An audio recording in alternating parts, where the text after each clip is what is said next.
pessoal, eu sou a Jaqueline do canal A Mãe Sou Eu e hoje, nesse vídeo, você vai ficar sabendo um pouquinho mais sobre a síndrome de Moebius.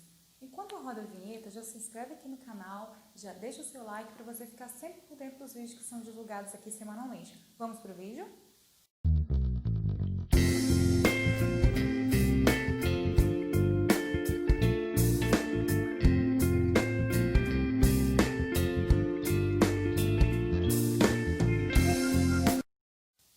Eu tenho recebido muitas dúvidas, muitas perguntas a respeito dessa síndrome, tanto através do WhatsApp, como através do direct também da nossa página lá do Instagram. Aliás, se você não segue a gente no Instagram, procura lá, @mãesoueu1, que a gente está lá procurando sempre interagir diariamente com todos vocês. A síndrome de Moebius, ela é um distúrbio neurológico muito raro, tá? Não é uma síndrome comum e não é progressiva. Ou seja, geralmente o ser humano acometido desse problema, diferente de algumas outras síndromes que podem evoluir para outras situações, a síndrome de Moebius ela não é progressiva. Geralmente o comprometimento que se tem inicialmente é o que vai se ter até o fim da vida. Ela é caracterizada por paralisias faciais unilateral ou bilateral. A criança pode apresentar apenas um lado do rosto paralisado ou todo o rosto. E essa paralisia também ela pode variar. Em alguns casos, é uma paralisia total, onde a criança não tem movimento labial, onde a criança não consegue fechar os olhos, não consegue piscar. E pode ser um comprometimento um pouco menor, onde ela consegue ter uma vedação labial, onde ela consegue movimentar os olhos, mas que não tem as expressões faciais, né? Que é normal no ser humano. É comum também nessa síndrome a criança não ter motricidade ocular, ela não conseguir mexer os olhos. Então, se ela precisar acompanhar um objeto, ela vira a cabeça, porque os olhos em si eles não mexem. E existem também algum comprometimento secundário relacionado à síndrome de Moebius, que é o pé torto congênito. Geralmente a criança que ela é acometida dessa síndrome, ela costuma vir com o pé torto. Como eu falei também, depende muito do grau. Algumas crianças têm uma tortura leve, outras têm os pés extremamente tortos que precisam de passar por cirurgia. Isso vai depender muito do quanto a síndrome vai comprometer a criança. Hipoplasia de quirodátilos, né, que os dedos, né, das mãos ou dos pés, na hipoplasia eles estão presentes, porém em tamanho menores. Existe também a genesia dos quirodátilos, crianças que podem nascer sem os dedos ou com os dedos colados, que precisa passar por uma cirurgia para poder separar esses dedos e tentar corrigir ao máximo esses membros. A criança pode apresentar um quadro convulsivo, que pode ser alguns episódios logo após nascer, e também isso pode dar seguimento e a criança continuar sendo acometida por essas convulsões ao longo da infância ou até mesmo ao longo da vida. E também a criança apresenta uma hipotonia. E o que é isso? A criança geralmente ela é um pouco mais molinha do que uma criança dita normal. E essa hipotonia pode levar essa criança a ter uma outra série de dificuldades, que é, por exemplo, sustentar a cabeça. A criança vai demorar um pouco mais a sentar, a andar, devido a isso, devido a ela ter os músculos um pouco mais flácidos. Esse quadro de hipotonia acabar resultando nesse retardo dessas atividades. A causa da síndrome de Moebius, ela ainda é uma incógnita para a medicina. Não existe uma causa definida, completamente definida. Como os casos são raros, eles acabam dificultando um pouco os estudos para a relação com essa síndrome. O mau desenvolvimento romboencefálico, ele pode causar isso, uma isquemia. E o que é a isquemia? É uma falta de oxigênio no cérebro durante o primeiro trimestre da gestação. Mas infelizmente são causas que não dá para você saber que você está grávida e está acontecendo isso com o seu bebê. E também, infelizmente, nós ainda não sabemos exatamente o que pode causar isso dentro do útero, né, enquanto o bebê está ali sendo gerado.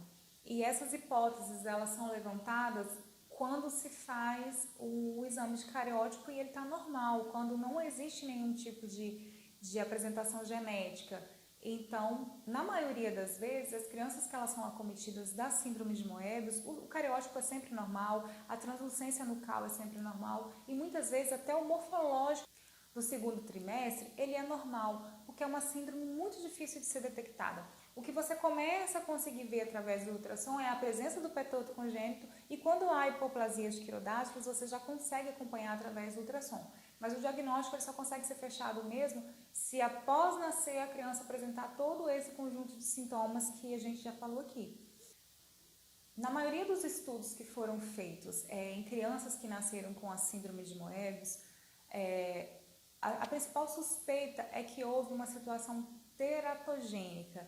E o que é isso? Geralmente são situações externas que vêm a causar o acometimento da criança. Hipertermia. A mulher apresentar um quadro de febre muito grave durante a gravidez. Lembrando que nós já, em algum outro vídeo aqui, que eu vou achar o link e vou deixar para vocês, nós falamos também sobre essa questão da hipertermia que a gente deve evitar durante a gravidez.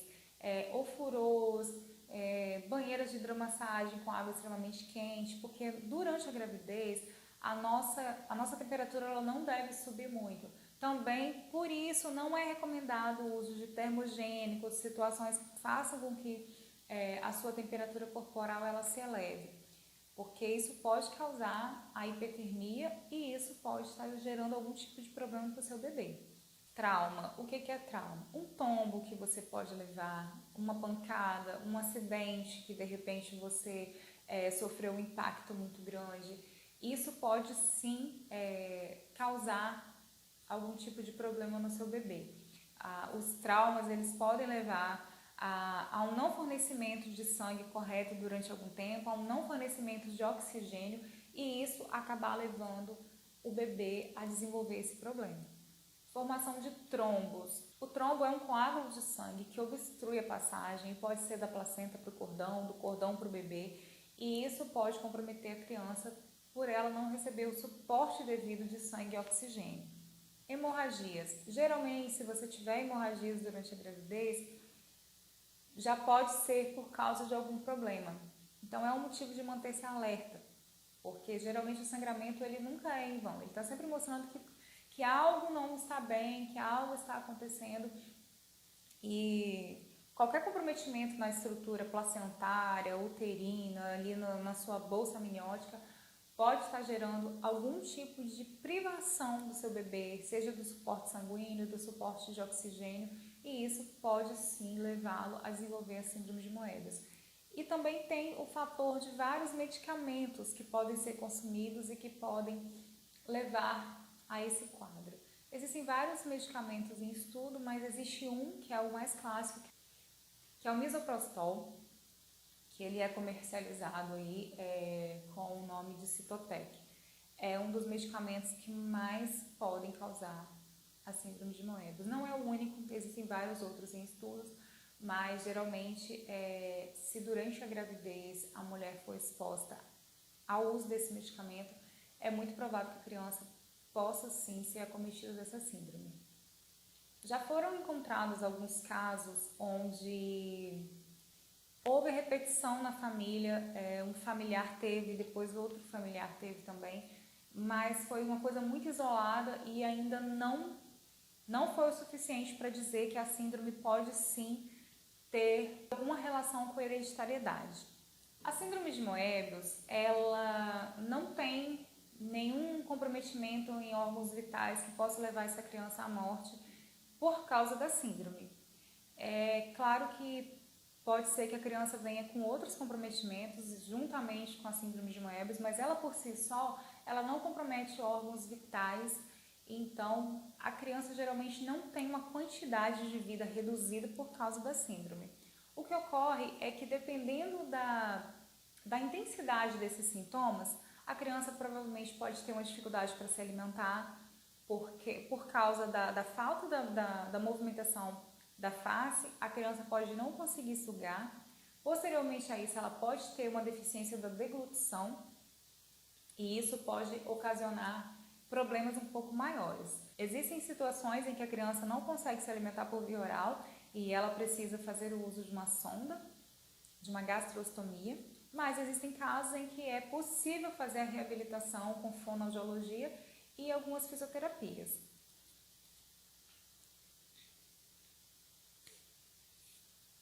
E é muito importante também pensar na necessidade de um acompanhamento multidisciplinar para essa criança. A criança portadora da síndrome, ela precisa de fazer uma reabilitação neurológica e com isso ela precisa também ser acompanhada por uma equipe multidisciplinar com fisioterapia, fonoterapia, terapia ocupacional e algumas outras que forem recomendadas, para que essas limitações elas possam ser trabalhadas e a qualidade de vida da criança possa melhorar.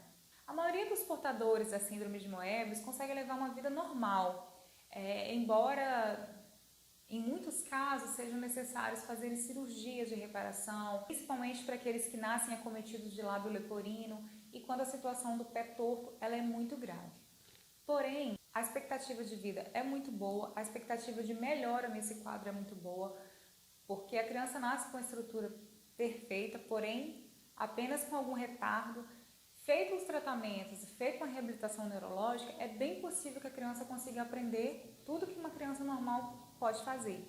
Nos primeiros meses de vida é muito importante fazer um acompanhamento com o gastro, até para verificar e descartar anomalias no sistema digestivo para que essa criança possa ter uma introdução alimentar satisfatória e que possa ter a sua independência alimentar. Os tratamentos de fono, de fisioterapia, eles têm que ser feitos ao longo da vida. Eles devem ser feitos ao longo da vida. Lembrando que por a criança ter um comprometimento neurológico, ela vai precisar ser sempre acompanhada.